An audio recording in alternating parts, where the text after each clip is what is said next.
We're back. Kasama niyo pa rin si DJ Rocky.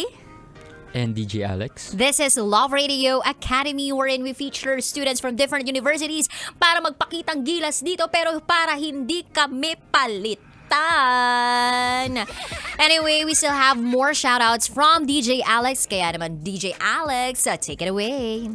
So, shoutout sa coach ko sa football, si Coach Sheila. So, thank you, Coach, kasi mas nag-i-improve kami, hindi lang individually, but as a team dahil sa'yo. So, ayun lang. Pag ikaw ay isang football player, napakahalaga ng discipline. Tama ba?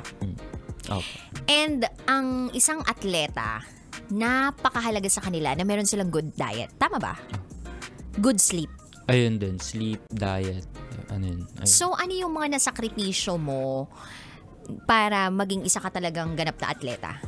Yung pagtitrain po talaga para sa akin. Kasi, hindi po madali yung yung parang yung pagte-training mo, okay siya pero yung the next day, yung pagkatulog mo, gigising ka, yung sakit ng katawan, parang nasa iyo na yun kung gusto mo bang ituloy yung gano'n na na road. Was there a time na gusto mo nang mag-give up?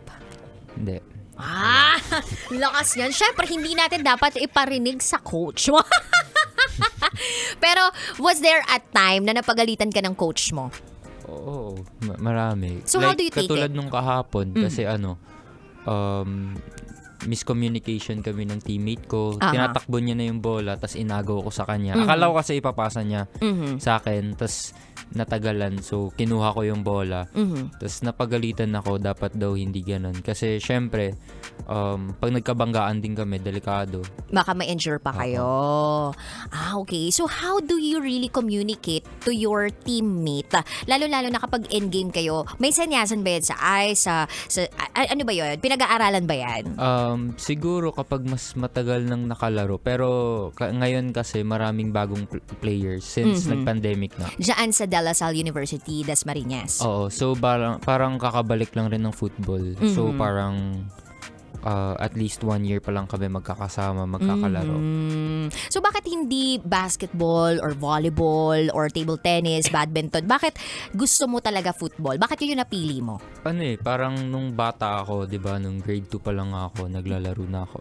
Tapos parang nung naranasan ko na siyang gawin, parang nakaka-addict yung feeling. Parang gusto ko siyang parang tinatakbo ko yung bola, ganun. Ang laki ng field, ang layo ng tatakbuhin ko, ganun. Parang iba-iba siya.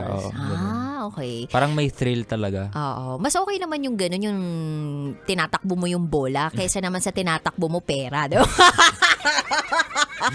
Charot, darot. So, ano namang masasabi mo? I mean, ano yung mensahe mo para sa mga aspiring football players out there na especially mga Pinoy? So, ayun, wag kayong manghihinayang kapag ako nangitim na. Wag kayong manghihinayang pag nangitim. Moreno ka lang, hindi ka naman maitim. Maitim si Totoy Bato yun eh. Pero ayun, parang napapansin nyo siguro, ang dami yung tan lines. Tapos, pagkagising niya sa umaga, sobrang sakit. Parang hindi ka na makababa ng hagdan. Kahit kama, siguro di ka makababa. Masasabi ko lang talaga na keep going. Kasi, para mas dumali yung paglalaro nyo ng football, kailangan lagi nyo siyang gawin. Kasi kapag pahinto-hinto ka, parang maninibago palagi yung katawan mo. So parang may reset program yung katawan mo every time na matitigil ka sa paglalaro. Nang matagal. So parang para gawin siya na naturally. Masanay yung katawan mo, you have to do it every day. Totoo. Parang katulad ng mga GOAT natin, 'di ba? Yung pag sinabi natin GOAT, ito yung mga greatest of all time.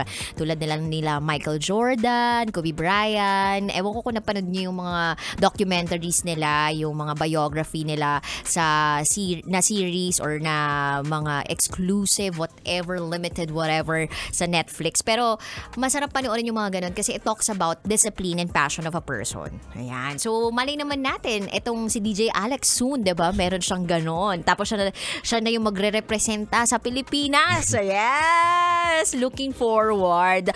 Gusto mo ba yung ganong goal? I mean, gino-goal mo ba siya? Oo, dati po. Pero pero ngayon parang Hobby talaga. Hobby Football. talaga. It's the passion inside of us that burns, diba? The fire inside of us. Ay, may pag ganun. Anyway, ang dami pa naman pagkukwentuhan dito ni DJ Alex. Kapiling pa rin si DJ Rocky. And DJ Alex. At kayo nakatutok dito lang yan sa 90.7 Love Radio. Kailangan pa bang i-memorize yan? Basic. This is Love Radio Academy. Kailangan pa bang i-memorize yan? Love Radio.